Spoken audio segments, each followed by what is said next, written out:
मोक्षमार्गस्य नेतारं वेत्तारं कर्मभूतां ज्ञातारं विश्वतत्त्वानां वन्दे तत्त्वज्ञानम्। कल तो अपनी चर्चा हुई थी कर्तृ-कर्म मीमांसा संबंधी जो सारभूत सिद्धांत है उसके कल जो जीवित थे उसमें हमने ये देखा था कि कर्ता कर्म और क्रिया इसका स्वरूप क्या है, कर्ता किसे कहते हैं, कर्म किसे कहते हैं और क्रिया किसे कहते हैं।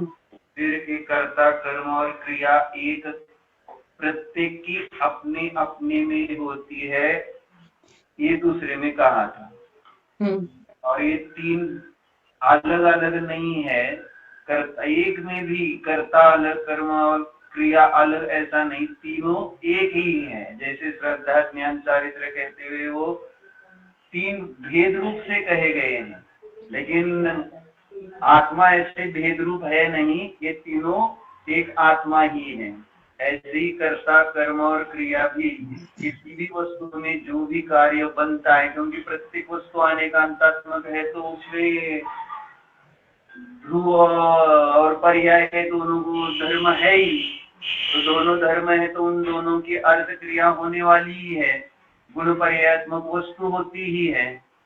तो प्रति समय प्रत्येक वस्तु में कार्य होता ही रहता है, तो कार्य होने वाला है तो कार्य होता है, मतलब कर्ता के बिना कार्य नहीं होगा। कर्ता है तो कार्य ना हो ऐसा भी नहीं हो सकता, इसलिए कर्ता और कर्म, कार्य को हो या कर्म, ये वस्तु के ही धर्म है, इसलिए कहा गुण पर्यायात्मक, गुण पर्याय द्रव्यम या उत्पाद द्रव्यम सत, ये जो सूत्र आए हैं इससे ही वस्तु, प्रत्येक वस्तु कर्ता कर्म क्रिया से युक्त होती ही है, ये मूल बेस है।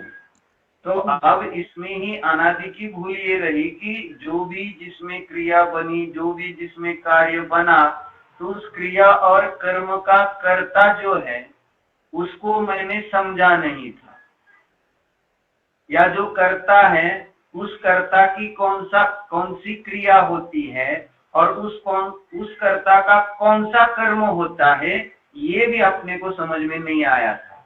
और इसलिए हम अपनी मर्जी से, जैसे वही सूत्र आया है तत्वार सूत्र का 32 नंबर का है ना, सदसदोर विशेष यादृच्छोपलब्धेर उन्मत्तवत्, यानी उन्मत्त आदमी जैसे जैसे अपनी माता को माता कहे, पत्नी कहे, कभी पत्नी को पत्नी कहे, माता कहे, वो तो कुछ समझता ही नहीं। मोहेन संवृतम ज्ञानम, जिसका ज्ञान मोह से ढका हुआ है उसको तो कुछ प्रतीति में यानी समझ में नहीं आता है।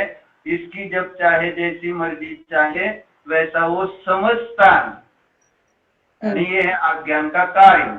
और इसी प्रकार यहाँ इस प्रकरण में भी अनादि के अज्ञान के कारण कभी कर्ता जो है उस कर्ता का कर्म और क्रिया कौन सी है ये मालूम न होने से उस कर्ता के कर्म और क्रिया वो जिसे चाहे मानता रहता है,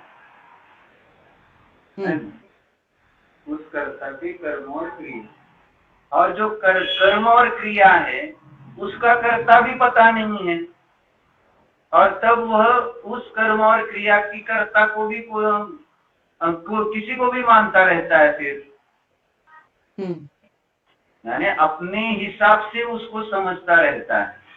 यानी यही सामान्य है कि रोटी अच्छी बनी तो मैं कर्ता बन जाता हूँ, और रोटी जल गई तो कर्ता उसको हम अग्नि को कह देते कि वो ज्यादा एकदम अग्नि बढ़ गई, या कुछ अलग अलग कारण उसको देखकर उसको कर्ता बदल देते हैं।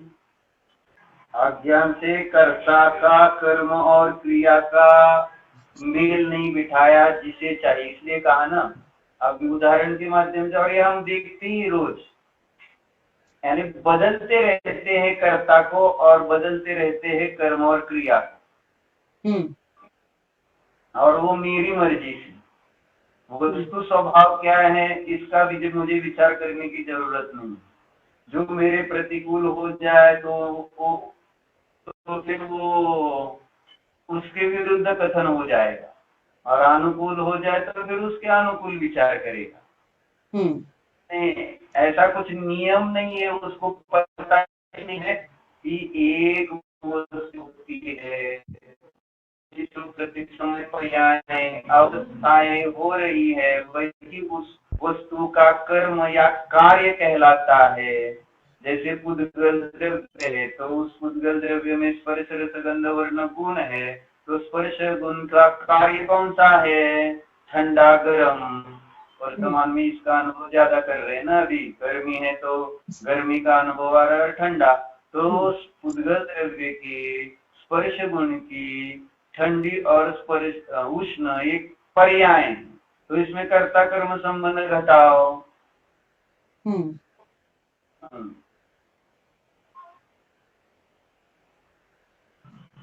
कर्ता कौन है? ठंडी पर्याय का। ठंडी पर्याय स्वयं करता है, कर्म है कि क्रिया है?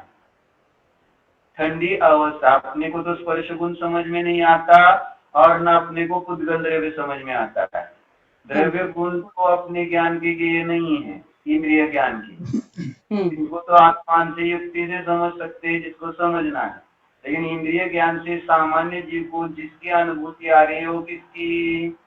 जो गुणों की जो पर्याय ठंडी उष्ण आदि पर्याय उसकी अनुभूति आ रही है।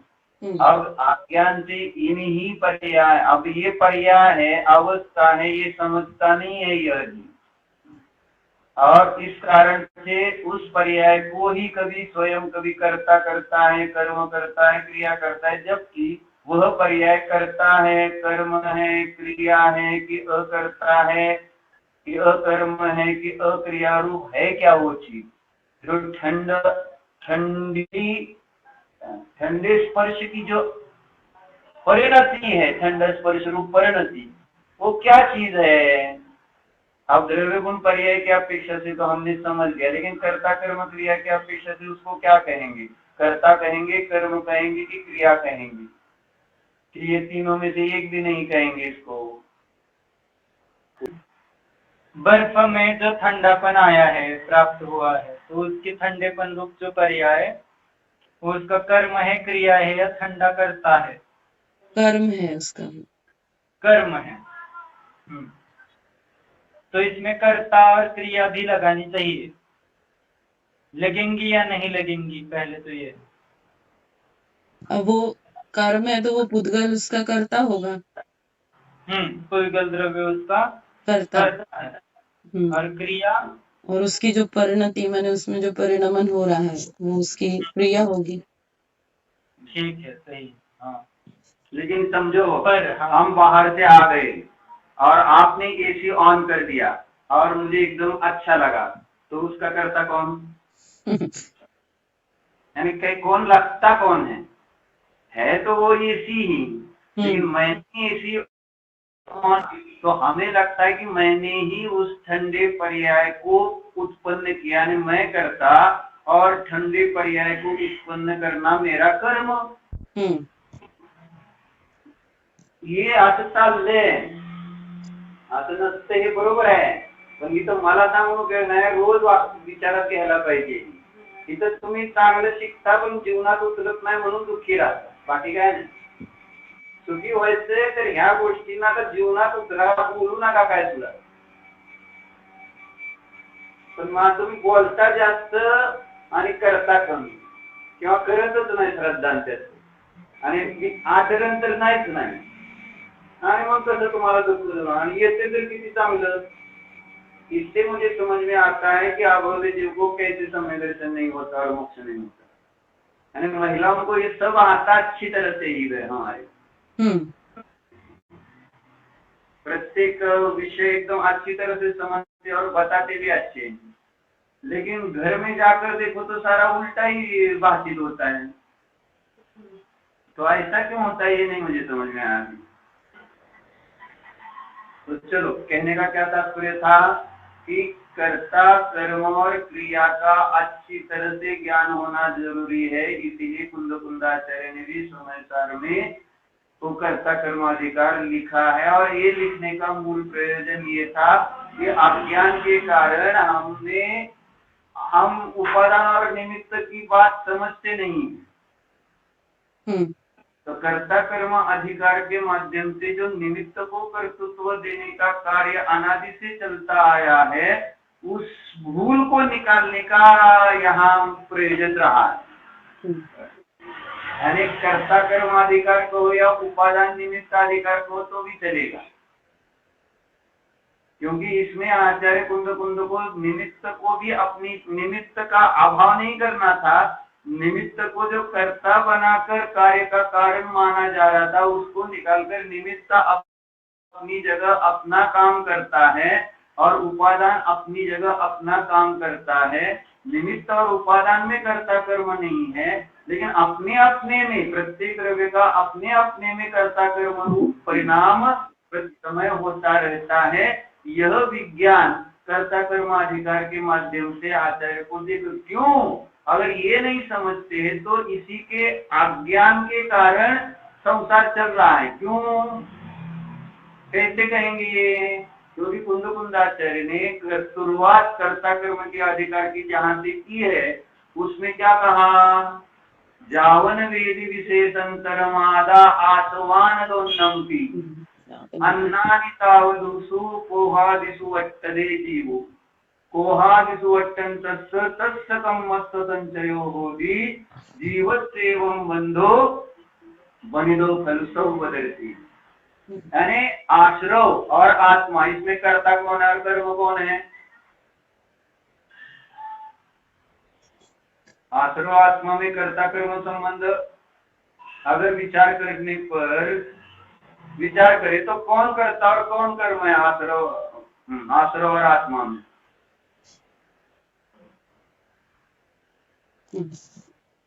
आश्रव आत्मा का कर्ता है और आत्मा उसका कर्म।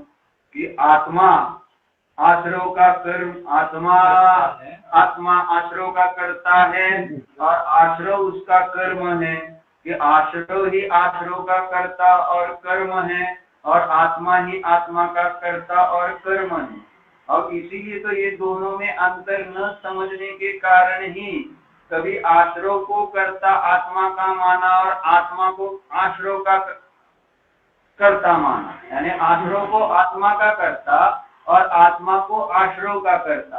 यानी प्रति समय हम जो जान रहे हैं, जो परिणाम बन रहे हैं, तो उन परिणामों का कर्ता मैं अपने को मानता आया हूं।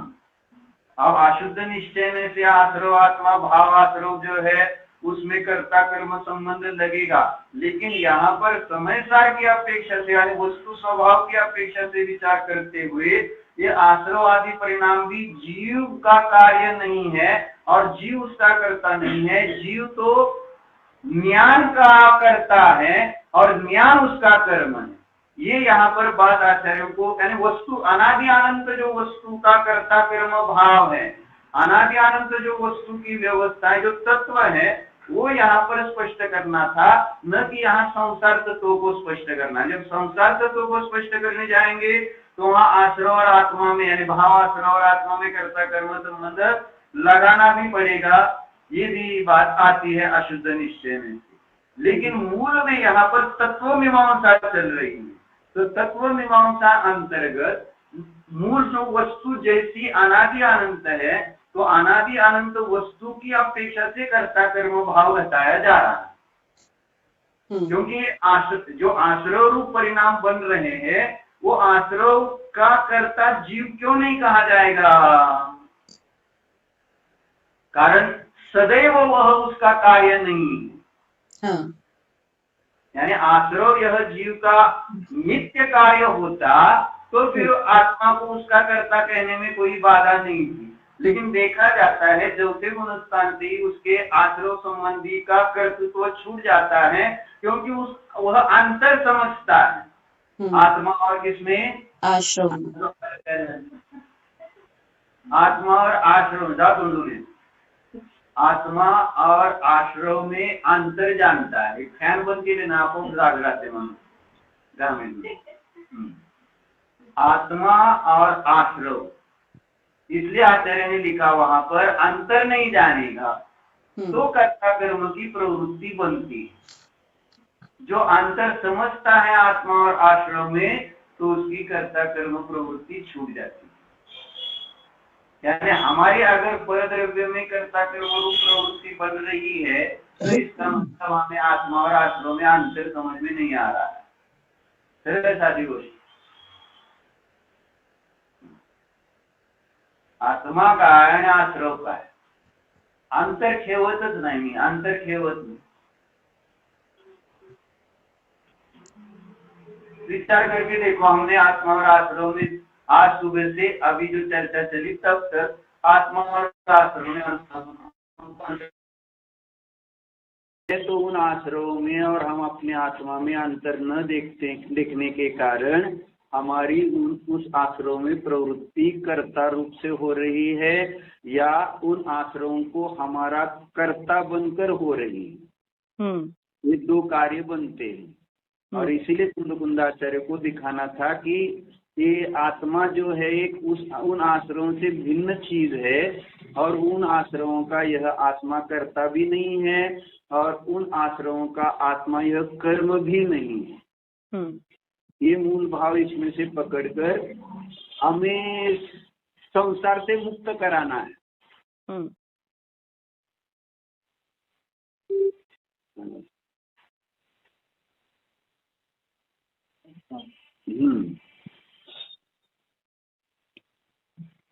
चर्चा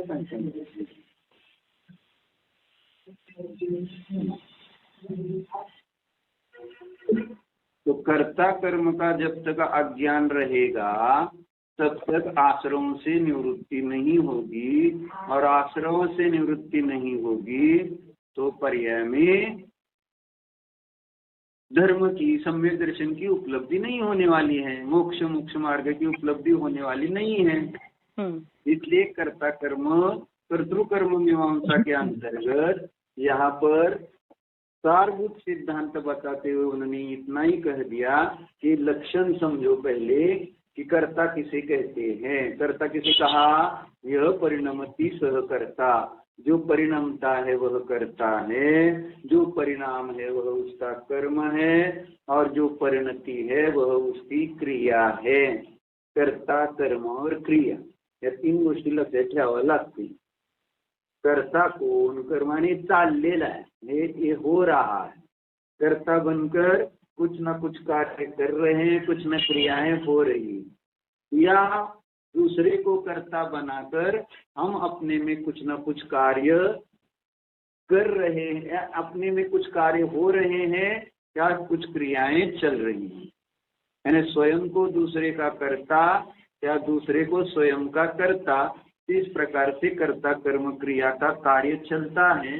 इसलिए यहाँ पर आचार्य ने कर्ता कर्म क्रिया का लक्षण बताकर कह दिया कि क्या कह दिया? एक परिणमति सदा, ये सूत्र दिया उन्होंने कि जो परिणाम होता है वह एक का ही होता है।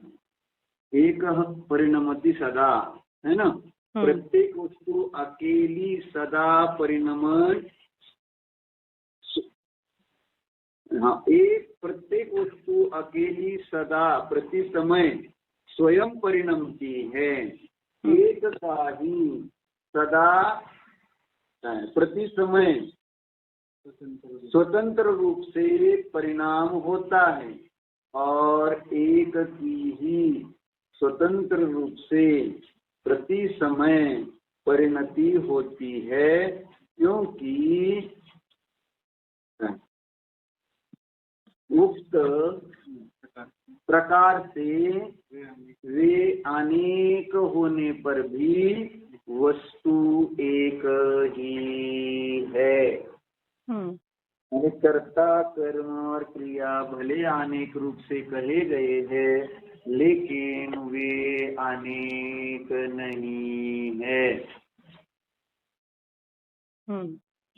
यही पक्का करना है, बाकी ज्यादा कुछ नहीं। जो जीवन में चल रहे आश्रव परिणाम है उससे निवृत्त होना है, तो ये पक्का करो एक में। जो हमें क्रोध हुआ वो दूसरे को कर्ता मत बनाओ उस क्रोध का। हमें जब क्रोध उत्पन्न होता है उस क्रोध के कर्ता किसको मानते हैं हम? दूसरे कारण।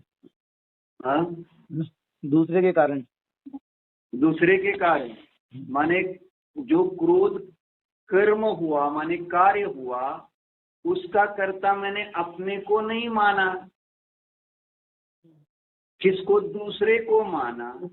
और दूसरे को मानने के ही कारण फिर इष्ट अनिष्ट परिणाम बने।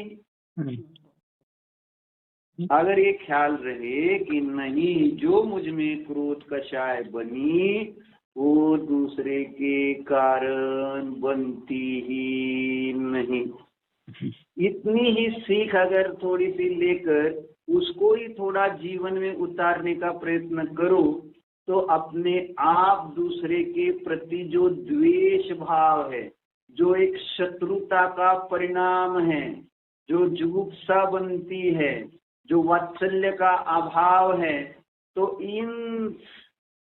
ये सब कार्य नष्ट हो जाएंगे।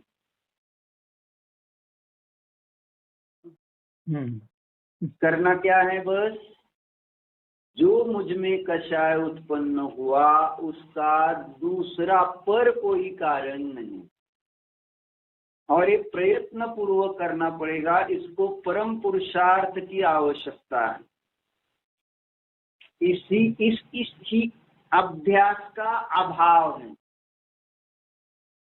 एक दिन यानी एक दिन का ये नियम लेना चाहिए। प्रायश्चित अधिकार यहाँ सुबह चल रहा है तो एक दिन का प्रायश्चित आज सुबह ही विचार में आ रहा था कि प्रायश्चित अगर लेना है तो ऐसा प्रायश्चित ऐसा होता है जिससे कि हमें दुख भाषित हो कि जिस दुख के कारण जो कार्य गलती अपने से हुई वो दोबारा ना बने, तो उसका नाम प्रायश्चित कहलाएगा। दोबारा गलती नहीं होना चाहिए ना वो। इसलिए पहले स्कूल में अगर याद ना रहे तो छड़ी लगाते थे। वो छड़ी लगाना माने प्रायश्चित है। तो छड़ी लगने से जो पाठ हम याद नहीं कर पा रहे थे तो वो पाठ हमें छड़ी लगने के निमित्त से याद रह जाता है, क्योंकि छड़ी के निमित्त से दुख हुआ था। तो प्रायश्चित ऐसे लेने चाहिए जैसे घर में सास और बहू है, तो सास हो तो उसने क्या प्रायश्चित लेना चाहिए कि आज बहू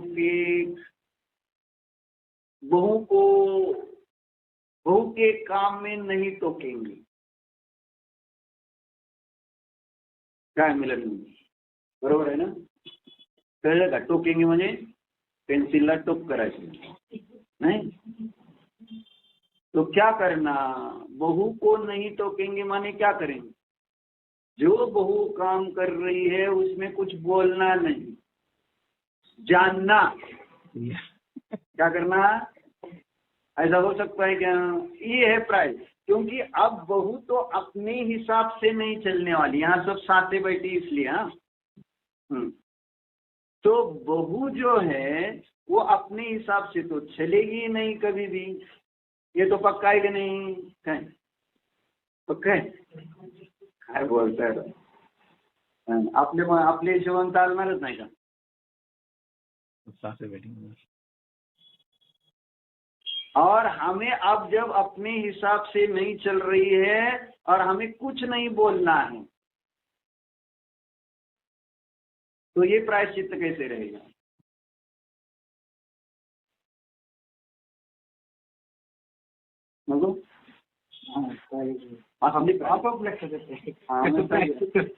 आप लक्ष देते या बहू को सास के काम में कुछ नहीं करना है, ये बहू को प्रायश्चित लेना है। दोनों को एक दूसरे के काम में बाधा नहीं उत्पन्न करनी, यानी बहू सास के काम का कर्ता बनती रहती है और सास बहू के काम का कर्ता बनती रहती है। दोनों एक दूसरे के कर्ता बने रहने चाहते हैं। नहीं, विश्व का प्रत्येक अज्ञानी जीव सभी जीवों का ईश्वर बनने का ही प्रति समय पुरुषार्थ करता रहता है। इसलिए वो समाज का नेता, फिर आगे आगे बढ़कर संपूर्ण विश्व का नेता बनने का भाव रखता है। यानी संपूर्ण विश्व मेरे अधीन, संपूर्ण विश्व के प्राणी क्या, यहाँ तक कि सारे जड़ अचेतन पदार्थ का भी मैं ही करता रहूं। इतनी खतरनाक कर्ता बुद्धि होती है।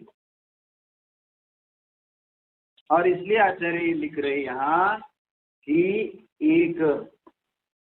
एक में ही कर्ता कर्म और क्रिया होती है। भले 3 नाम कहे गए हैं, 3 कार्य है, कर्ता का एक कार्य है, कर्म एक कार्य है, यानी क्रिया है, और क्रिया एक क्रिया है। इस प्रकार से 3 है, लेकिन तीनों भिन्न भिन्न वस्तुएं नहीं है कि कर्ता सास हो, बहु उसका कर्म हो, और जो क्रिया हुई वो तीसरे वस्तु में। ऐसे 3 जगह कर्ता कर्म क्रिया नहीं है, एक में कर्ता कर्म क्रिया देखते रहो।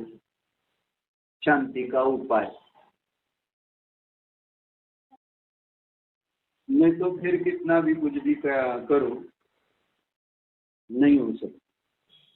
और फिर आगे कहा था, कल हमने जो देखा, न उभव, है ना, 2 द्रव्य एक होकर नहीं परिणमते।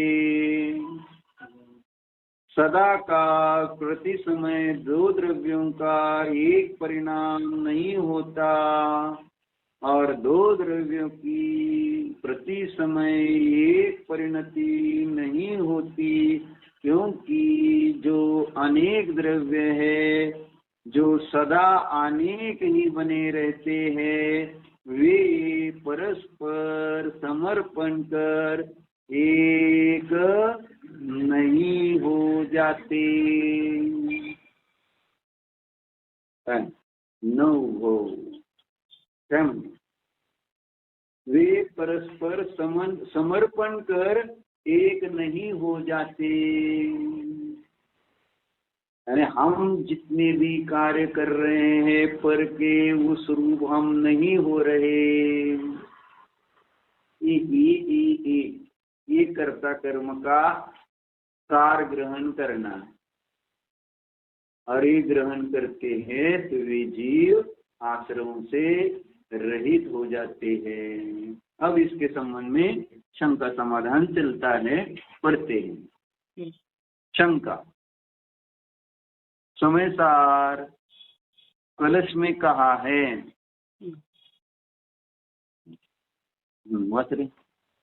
विकल्प का परम कर्ता, विकल्प कर्म केवलम, न जातु कर्तु कर्मत्वं, विकल्पस्य नश्यति।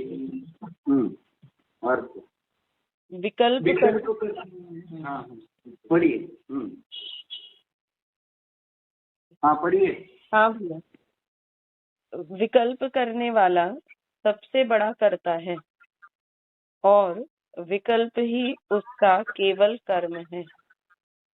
जो विकल्प सहित होकर वर्तता रहता है, उसका कर्तृ कर्म भाव कभी भी नाश को प्राप्त नहीं होता। शंका यह है कि अभी इसके पहले परिणमने वाले को कर्ता कहा गया है। हाँ, 1 मिनट, हाँ, एक ध्यान से पढ़ना इसको। हाँ, क्योंकि शंका चल रही है। हाँ। फिर शंका यह है कि अभी इसके पहले परिणमने वाले को कर्ता कहा गया है, और परिणमने से जो परिणाम रूप कार्य होता है उसे कर्म कहा गया है, और यहाँ विकल्प करने वाले को कर्ता कहा गया है, और उसके जो विकल्प होता है उसे उसका कर्म कहा गया है। इस प्रकार इन दोनों कथनों की अपेक्षा कर्ता कर्म के लक्षण में जो परस्पर भेद दिखलाई देता है सो क्यों? क्या अंतर है? जो 51 नंबर के कलश में कर्ता कर्म का स्वरूप बताया, हाँ। और यहाँ जो ये 94 नंबर का कलश है इसमें कर्ता कर्म का स्वरूप बताया, तो दोनों में कर्ता और कर्म का लक्षण अलग अलग आ गया है ना। वहाँ पर परिणमन करता है वह कर्ता कहा, और यहाँ विकल्प करने वाले को कर्ता कहा, और वहाँ पर जो परिणाम है उसको कर्म कहा, और यहाँ विकल्पों को कर्म कहा। तो एग्जैक्ट किसे हम कर्ता कहे और कर्म, दो दो लक्षण हो गए ना कर्ता और कर्म के। परिणमने वाला कर्ता कि विकल्प करने वाला कर्ता? विकल्प वह कर्म है कि परिणाम वह कर्म है? तो ये दो लक्षण होने के कारण उसको एक संशय उत्पन्न हो गया कि फिर उसमें और हम किसे कर्ता माने और किसे कर्म माने। जो परिणाम है उसको कह रहे थे वो कर्म माने, कि जो विकल्प है उसको कर्म माना। विकल्प को कर्म मानना कि परिणाम को कर्म मानना। और दूसरा क्या, उस विकल्प को करने वाले को कर्ता मानना कि परिणाम करने वाले को कर्ता मानना। परिणाम समझ में आया कि नहीं? हाँ। तो अंडावर नंतर लेस करते तर कर्ताचे दोन लक्षण झाले। करने वाला कर्ता के दो लक्षण हुए ना, यही तो शंका है ना यहाँ। शब्द शब्द आने लक्षण दिया तो हिंदी बोल। शब्द शब्द हमें तो लग रहा है कि फिर विकल्प करने वाले को कर्ता कहेंगे या नहीं कहेंगे। फिर विकल्प करने वाले को कर्ता कहेंगे या नहीं, प्रश्न तो ये हो रहा है कि आगे आएगा उसका जवाब। यहाँ पे शब्द इतना ही पकड़ना है कि कर्ता की परिभाषाएं दो प्राप्त हो रही है। बस एक परिणमन करने वाला कर्ता होता है और दूसरा विकल्प करने वाला कर्ता होता है। दो परिभाषाएं अलग अलग प्राप्त हुई। बराबर। वैसे ही कर्म की भी दो परिभाषाएं प्राप्त हुई। जो परिणाम प्राप्त हुआ उसे कर्म कहना, या जो विकल्प हुआ उस विकल्प को कर्म कहना। ऐसे शब्दों से दो भिन्न भिन्न परिभाषाएं प्राप्त हो रही है। कर्ता की दो परिभाषाएं और कर्म की दो परिभाषाएं हुई। अब हम इसमें से कौन सी परिभाषा को सही माने, ये उसकी शंका है। हम विकल्प करने वाले को कर्ता माने कि परिणमने वाले को कर्ता माने।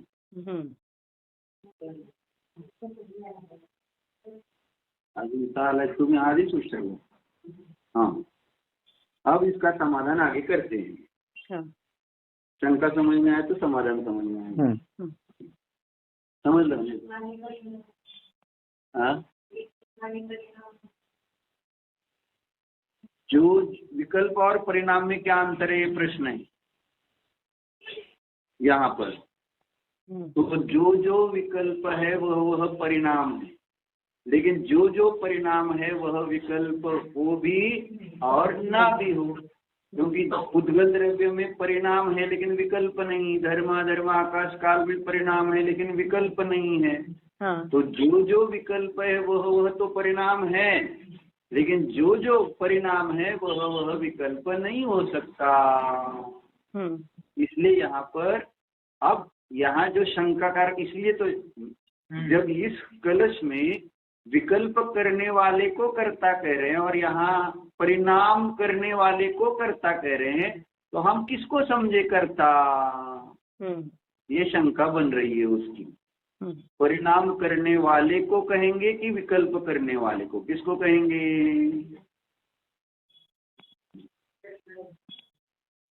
अब समाधान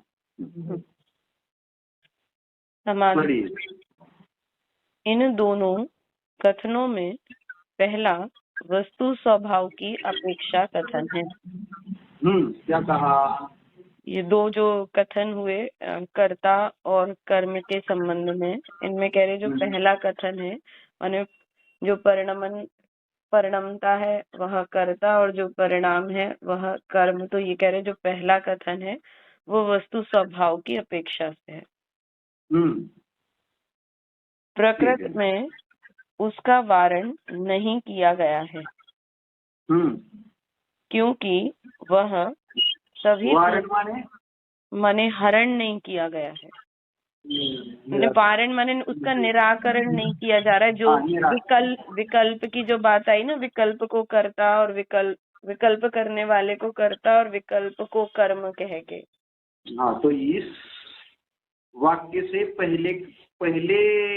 पहले लक्षण को हटाया नहीं गया, उसका निराकरण नहीं किया गया है। हाँ।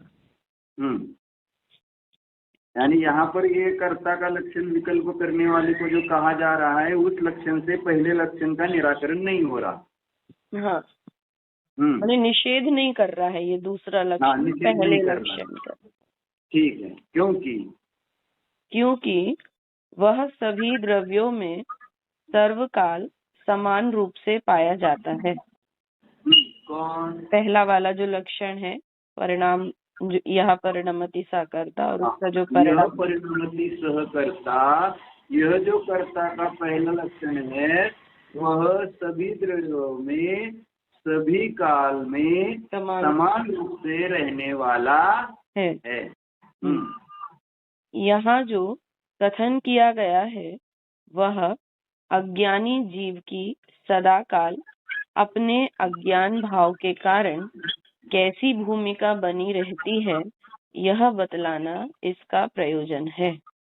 इस कलश में जो विकल्प करने वाले को कर्ता कहा गया है, इसका आशय क्या कहा? अज्ञानी जीव की सदाकाल अज्ञान के कारण उन्हें कैसी भूमिका बनी रहती है, उसको बतलाना यहाँ पे प्रयोजन है। तो उसकी यानी अज्ञानी की मुख्यता से यहाँ पर कर्ता का लक्षण दिया गया है। यानी अज्ञानी का आत्मभूत लक्षण क्या है? जो विकल्प करे वह कर्ता और विकल्प को करने वाला जो होता है वह अज्ञानी। यानी अज्ञानी का लक्षण हुआ ना ये विकल्प करने वाला, यानी अज्ञानी को विकल्पों का कर्ता कहा है। इसलिए विकल्पों का जो करने वाला होता है वह कौन होता है? अज्ञानी। अब विकल्प करो। यानी जब उसको अज्ञानी कहलवाना अच्छा नहीं लगता ना, मूर्ख कहलवाना अच्छा नहीं लगता है, कहलाना ना, मूर्ख कहलाना अच्छा नहीं लगता है, तो विकल्प करेगा तो वो क्या होगा? उसको हम नहीं तो आखिर में जाकर उसको मूर्ख ही कहते हैं। जो ज्यादा विकल्प करेगा किसी एक विषय के बारे में, पर विषय के संबंध में, तो आखिर में क्या है? यानी बहुत लोगों ने उसको समझाया किसी इष्ट के वियोग के प्रसंग में, इतना शोक मत करो, इतना दुख मत करो, और फिर भी वो नहीं मान रहा है, तो उसे ज्ञानी कहते कि अज्ञानी या मूर्ख कहते हैं? अज्ञानी। यानी बात समझाने पर भी जो ना समझे और विकल्प करता रहे, तो उसका नाम है यहाँ अज्ञानी। तो विकल्प करने वाला जो है, विकल्प का कर्ता, उसको अज्ञानी यहाँ आया। इसलिए यहाँ पर कर्ता का लक्षण जो दिया गया, क्या दिया? विकल्प करने वाला। हाँ, तो किसकी मुख्यता से? अज्ञानी की मुख्यता। हाँ, ठीक है। आगे ज्ञानी विकल्पों का कर्ता है या नहीं, प्रश्न ये फिर आएगा। यहाँ ज्ञानी के पास विकल्प होते है या नहीं? होते हैं। होते तो है। ज्ञानी कैसे कहेंगे? विकल्प होते और उसको ज्ञानी कैसे? यहाँ तो फिर व्याप्ति नहीं बैठेगी ना। वे जहाँ जहाँ विकल्प वहाँ वहाँ अज्ञान, जहाँ जहाँ अज्ञान वहाँ वहाँ विकल्प। प्रश्न तो बताए। हाँ, कितना है? चारित्र मोहिनी संबंधी विकल्प तो होंगे कि नहीं होंगे? अभिप्राय में कर्तृत्व तो निकल जाएगा, लेकिन विकल्पों का वो करता है कि नहीं ये बताओ। नहीं, विकल्पों का करता नहीं है। फिर आपने कैसे कहा ज्ञानी को होते हैं? ज्ञानी करता नहीं, ज्ञानी को होते हैं। हाँ, तो यही बोला ना, होते हैं लेकिन करता नहीं है। अच्छा अच्छा, ने यही पूछा था ना, ज्ञानी विकल्पों का करता है क्या। फिर दूसरा प्रश्न क्या था, पहले ये कि ज्ञानी को विकल्प होते हैं क्या। तो होते तो है लेकिन करता नहीं है। अच्छा, यानी इससे हम परमिशन ले रहे हैं क्या विकल्प करने की, विकल्प होने की? नहीं। फिर स्वच्छंदता थोड़ी ग्रहण करनी है। ठीक है, अगर कहते हैं होते हुए करता ना कहना, ये बात हजम नहीं होती है। ज्ञानी के पास विकल्प है भी और उसे करता भी नहीं कह रहे, ये कैसी बात हुई? तो जैसे मंदिर में प्रवचन करते हैं ऐसी बात हुई। यानी मंदिर का जितना जो भी कार्य है उसमें कर्तृत्व नहीं रहता है ना, क्योंकि उसमें अपनापन नहीं है। और घर में जितना जो भी कार्य है उसमें अपनापन है।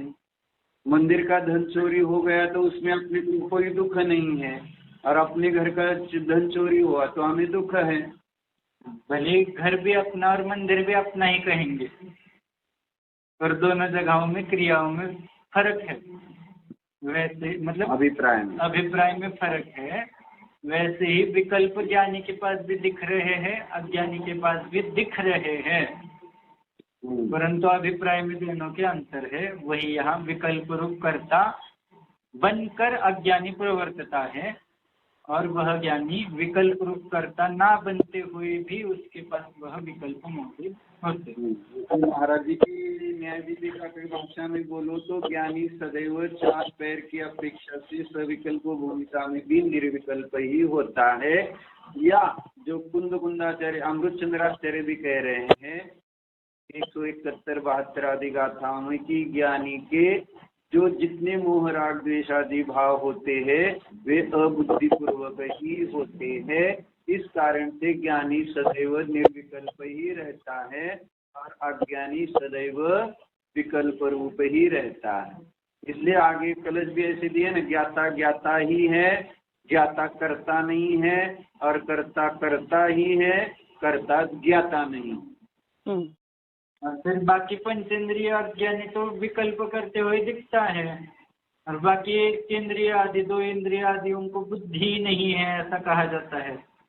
उनके सारे अबुद्धिपूर्वक विकल्प चल रहे हैं ऐसा मानना पड़ेगा फिर वहाँ। और जो जो अज्ञानी है उनके सारे के सारे विकल्प है वो उसके बुद्धिपूर्वक अर्थात अभिप्राय पूर्वक हो रहे, और ज्ञानी दिखता हुआ भी संभाल कर व्रतों का पालन करता हुआ दिखता हुआ भी उसके वो अबुद्धिपूर्वक विकल्प कहलाए जाते हैं। प्रत्येक क्रिया तो बुद्धिपूर्वक व्यवस्थित कर रहा है। पानी छानने की विधि है तो उस विधि से व्यवस्थित छान रहा है, फिर भी ज्ञानी की क्रियाएं कैसे कह रहे हैं अबुद्धिपूर्वक, उसके विकल्प भी है तो वो अबुद्धिपूर्वक हो रहे हैं, ऐसा अपेक्षाकृत समझना सही है।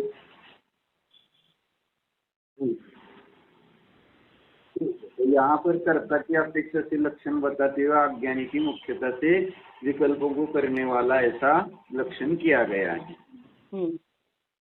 आगे वह अज्ञान और राग द्वेष मूलक प्रवृत्ति की अपेक्षा पर वस्तुओं को सदाकाल स्वपने रूप और ममपने रूप अपना ही मानता रहता है, और उसका जो ज्ञान दर्शन स्वभाव है उसको भूला रहता है। विकल्प होने का जो बुद्धिपूर्वक जो कारण है उसके लिए बता रहे हैं कि अज्ञान और राग द्वेष मूलक प्रवृत्ति की अपेक्षा पर वस्तु में मैंने स्वापना और ममपना की मान्यता। वही अपनी चर्चा हुई कि विकल्प अज्ञानी के क्यों है, क्योंकि उसमें अहम और मम बुद्धि होती है परद्रव्यों में। परद्रव्यमय और परद्रव्य मेरा, इस प्रकार के अहम बुद्धि और मम बुद्धि जहाँ पर चलती है वहीं पर जीव के विकल्प देखे जाते हैं। और ऐसे विकल्प अज्ञानी में ही होते हैं, क्योंकि ज्ञानी की पर में अहम और मम बुद्धि नहीं है और स्वामित्व बुद्धि भी नहीं होती। इस कारण वहाँ कर्तृत्व का अभाव देखा जाता है। यहाँ यह कहा गया है कि जो अज्ञान मूलक परिणति की अपेक्षा पर वस्तु को आत्मपने से मानता रहेगा। हाँ,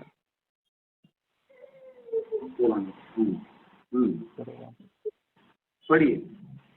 यहाँ यह कहा गया है कि जो अज्ञान मूलक परिणति की अपेक्षा पर वस्तु को आत्मपने से मानता रहेगा, उसका वह अज्ञान त्रिकाल में दूर नहीं होगा। वह अज्ञान कब दूर नहीं होगा? जब तक पर में आत्मपना रहेगा तब तक। वह लेकिन हम अपने आत्मपना को चारित्र मोह में रखकर स्वयं को ठगाएंगे तो उससे हम ही हमारा ही नुकसान होगा।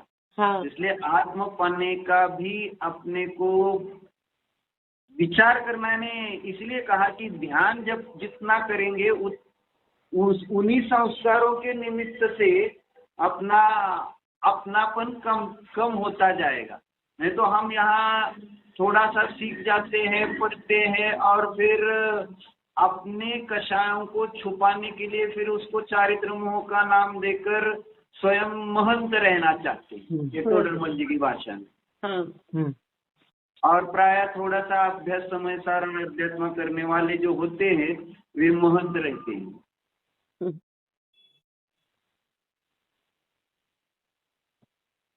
कि नहीं?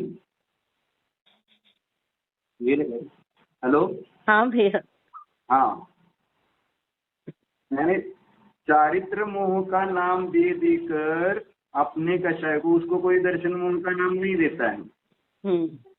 भले मिथ्यात्व रसात में रहा हो, लेकिन उसको चारित्र मोह कहकर ही अपने को उससे क्या करते हैं? हाँ, अपने उसका कर्ता नहीं मानते हैं, सदाचारी मानते हैं। इसलिए अपनापन का जो परिणाम है उसके संस्कार जो टूटेंगे तो वे ध्यान के अभ्यासी टूट सकते हैं, क्योंकि अंतरंग में जो अंतर्भाषित नहीं होगा पर में और अपने में, जो भेद ज्ञान की धारा स्वानुभव प्रत्यक्ष से प्रतीति में नहीं आएगी तो कहने मात्र से वो पर नहीं हो जाएगा।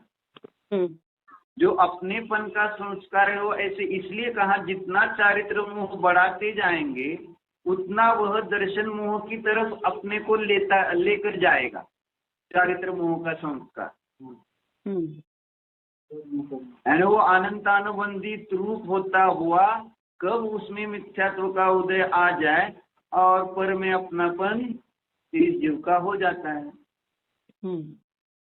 इसलिए चारित्र मोह के संस्कारों से भी हमें बचने का प्रयत्न करना चाहिए। चारित्र मोह है करके उसके निमित्त से स्वैराचार नहीं करना चाहिए। वो चारित्र मोह के कारण हुआ है, ये सामने वाले को समझाने की बारी आनी चाहिए। लेकिन हम ही स्वयं अपने को समझाते रहे तो उससे कदाचित हम स्वैराचारी भी बन सकते हैं। यानी हमें इतना अपने चारित्र मोह के निमित्त से होने वाले जो भाव है उसका अंदर में इतना खेद होना चाहिए कि जिस खेद को देखकर कोई ज्ञानी जी हमें समझाए कि तुम्हारा सम्यक तो नहीं गया, भले तुम्हारे परिणामों में इतनी खराबी आ गई हो तो। यानी उसको खेद होना चाहिए अपने चारित्र मोह के उदय से होने वाले परिणामों का भी। लेकिन कर रहे हैं और उसमें आनंद मान रहे हैं, मतलब कहीं तो समझना पड़ेगा अपने को।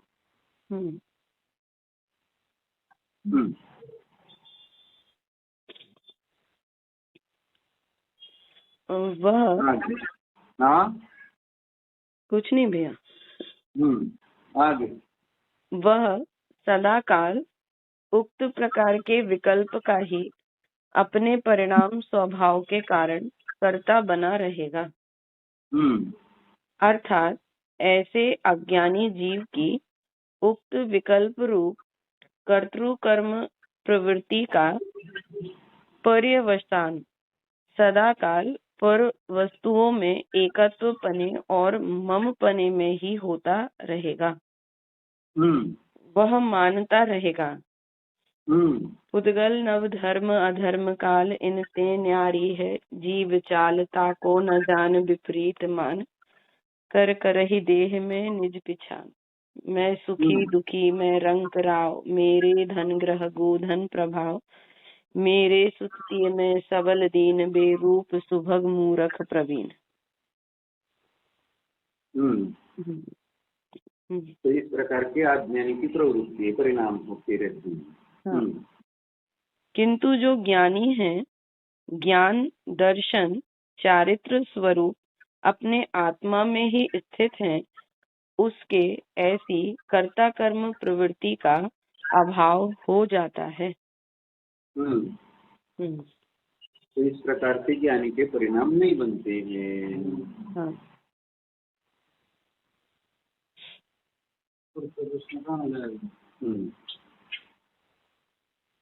आगे का कर लेते हैं। हाँ भैया। तो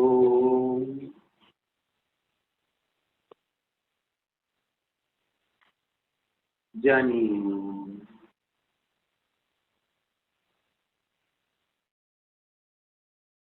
मैं जायदात्मा निर्विकल्प हूँ।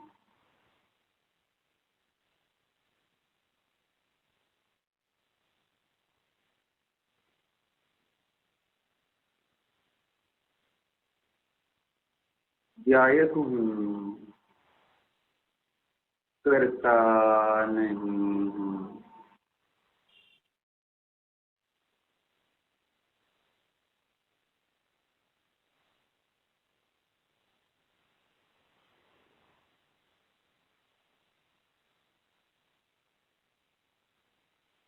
विकल्प करना मेरा स्वभाव नहीं है।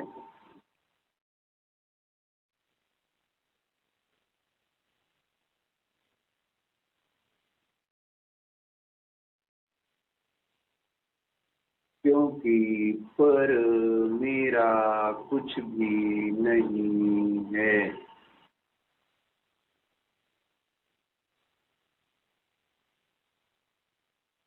स्व और पर में अंतर जानूं।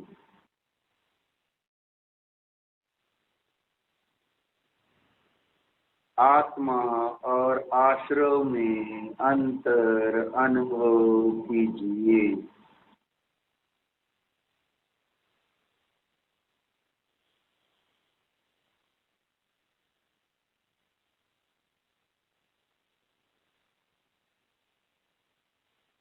मैं शुद्ध आत्मा हूँ।